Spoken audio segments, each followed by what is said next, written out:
This video is courtesy of my brother Jason Norris, who has requested that I make this for you. So stay with me and I'm going to share with you our favorite Maryland tradition.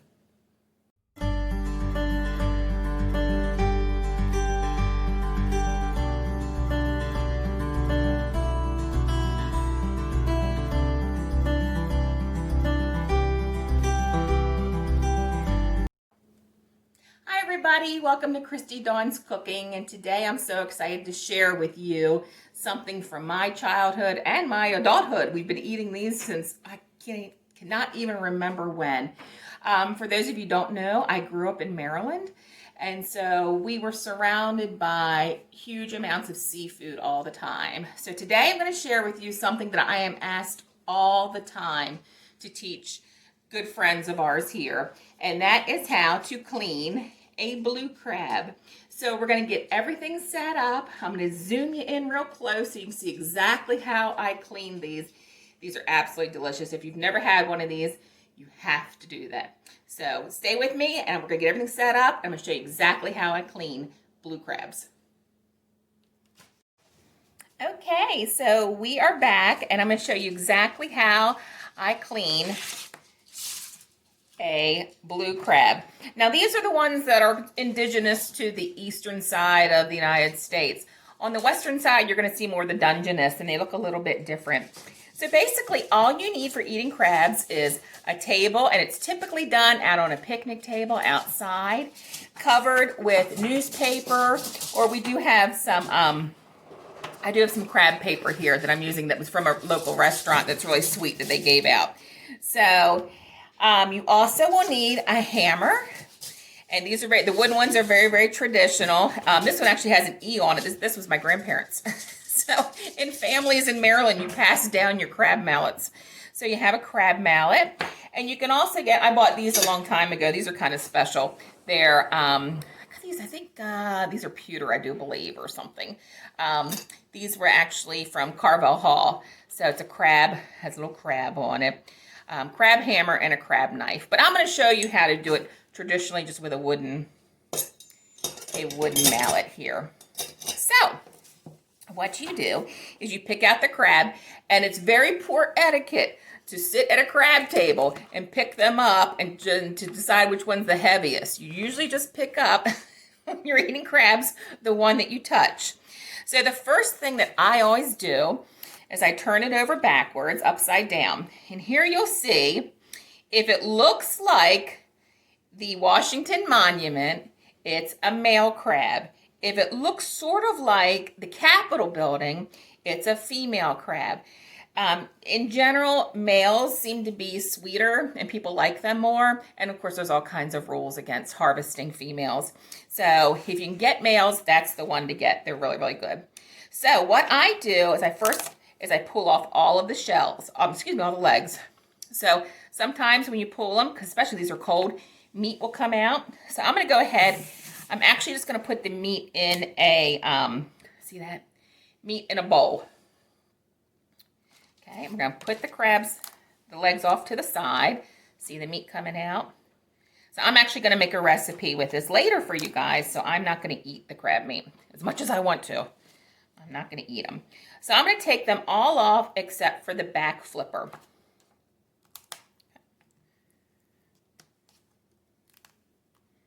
See the meat coming out?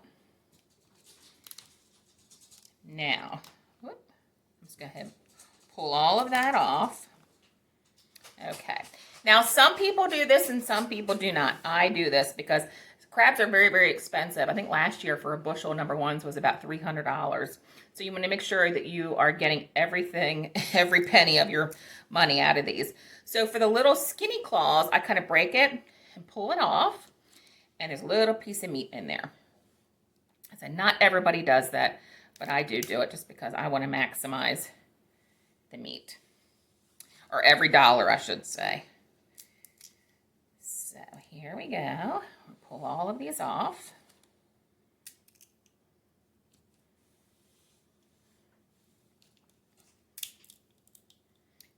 I think I'm just going to do one crab for you guys today. And then you can watch it over and over and over again if you want to. If you want to learn exactly how to clean crabs.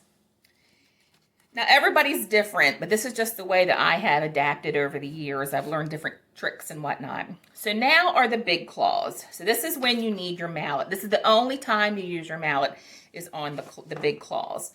So I'm going to break it in half. There's the, let me back up here. There's the pointer or the claw part itself.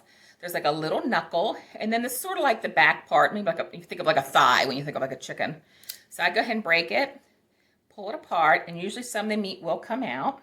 Okay, I'm gonna set him aside, and then take the mallet. Whoops! And just give it one quick little smack, and all the meat actually came out of that side. So I'm gonna do it again. Hit it gingerly.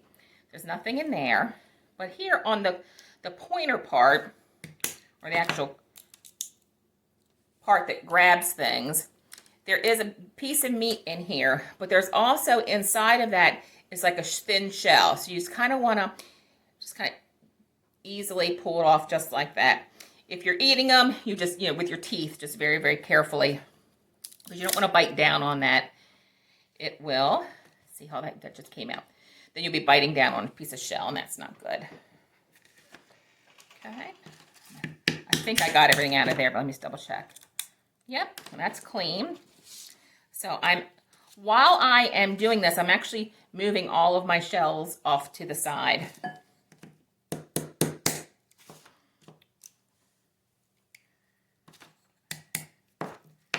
You don't have to hit it very, very hard. This one especially. Sometimes the shells are really, really thick. So, okay, so I'm going to pull that meat right off. It goes right into a bowl.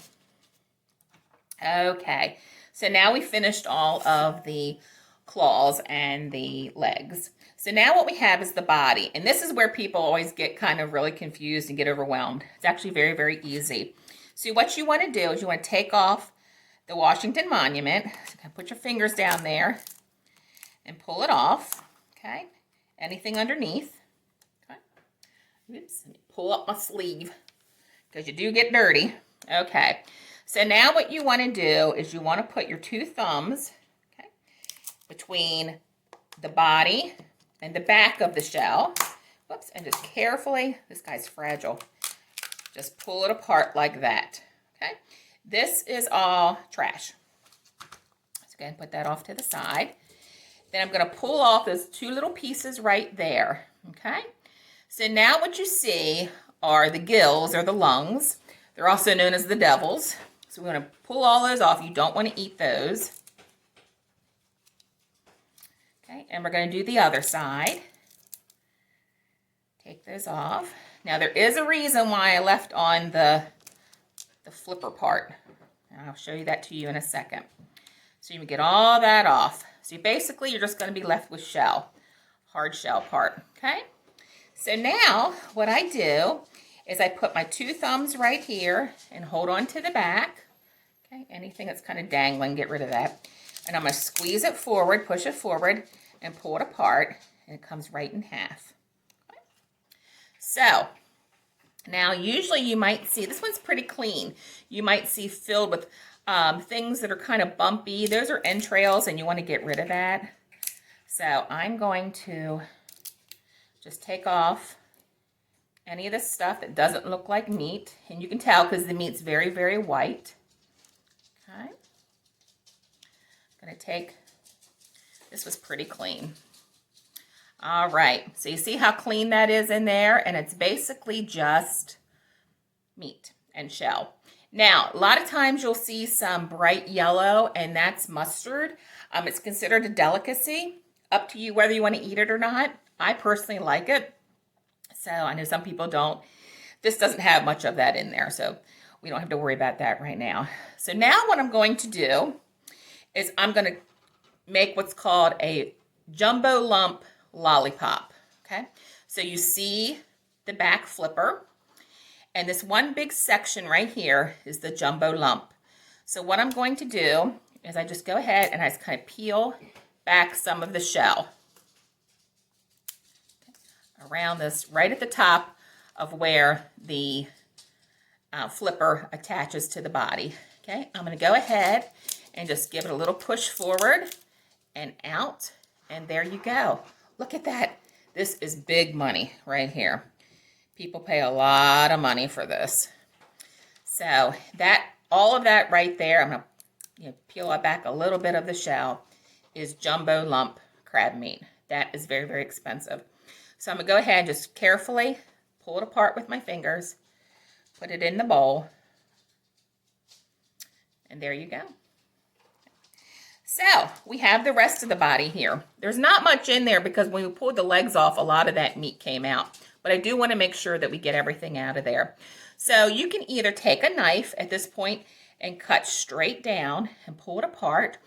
Or this is a trick that Mr. Mike Landry, one of my parents' friends, taught me when I was a child. Just kind of push it together a little bit and it naturally wants to break and come apart. So in here, you're going to see lots of little divisions between the shells. And so you want to take all that meat out. Like I said, there's not much in there because when we pulled the legs off, it came out with them. And that's what happens when the meat's cold, when the crabs are cold. So I'm going to continue to do this. Pull these apart. The dogs are all excited because they can smell this. You can hear their feet. They're running around the kitchen right now. So I'm going to continue to do this. Get every little bit of meat out. Now I know a lot of people think, oh, it's just too much work. I'd rather have a crab cake than to pick crabs. And I understand that. But you have to remember too, this was a social event growing up. You would get a bunch of crabs, set up the picnic table. You would go eat crabs, come back in and make a plate of regular food because crabs really don't fill you up. And my mother would always do fried chicken and corn on the cob and slices of tomatoes from the Eastern Shore, coleslaw. She would also make garlic bread, things that would sort of cool your mouth down because the seasoning on here, whether it's Old Bay or J.O. spice, whatever it is, or most crab houses have their own special blend. It's spicy. It can get to you after a while. So normally served with lots of ice cold sodas and beer, and it was just very much a social time.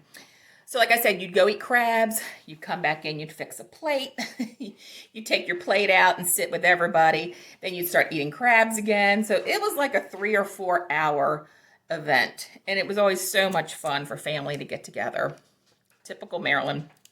So once again, I cut back the shell. I'm going to pull it apart, and there is that jumbo lump back fin. I'm going to pull it all off. And once again, do Mr. Mike's technique. Squeeze it, pull it apart, pull all the crab meat off.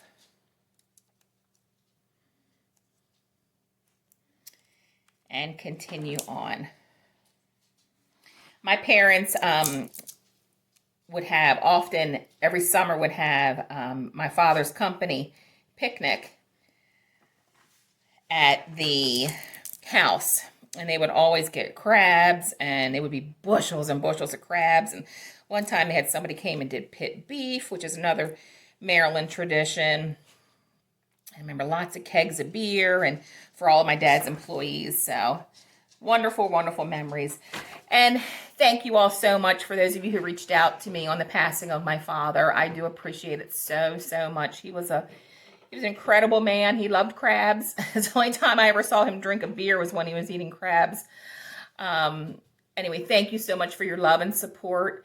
And your prayers especially. My father was definitely my biggest fan on YouTube. He was the one that encouraged me to do this. I have a feeling that my view numbers are going to go down because he always watched it. And any of the hospice nurses, God bless them, they would come in. He would make them watch them with him. So thank you all so much for everything. I truly do appreciate it. And I'm going to continue to clean these, get these all ready. You see the crab meat that came out of one. I'm going to continue to do these, and then I'm going to bring you another video that shows you what I do with this crab meat. So hope you all take good care, and I'll be seeing you soon.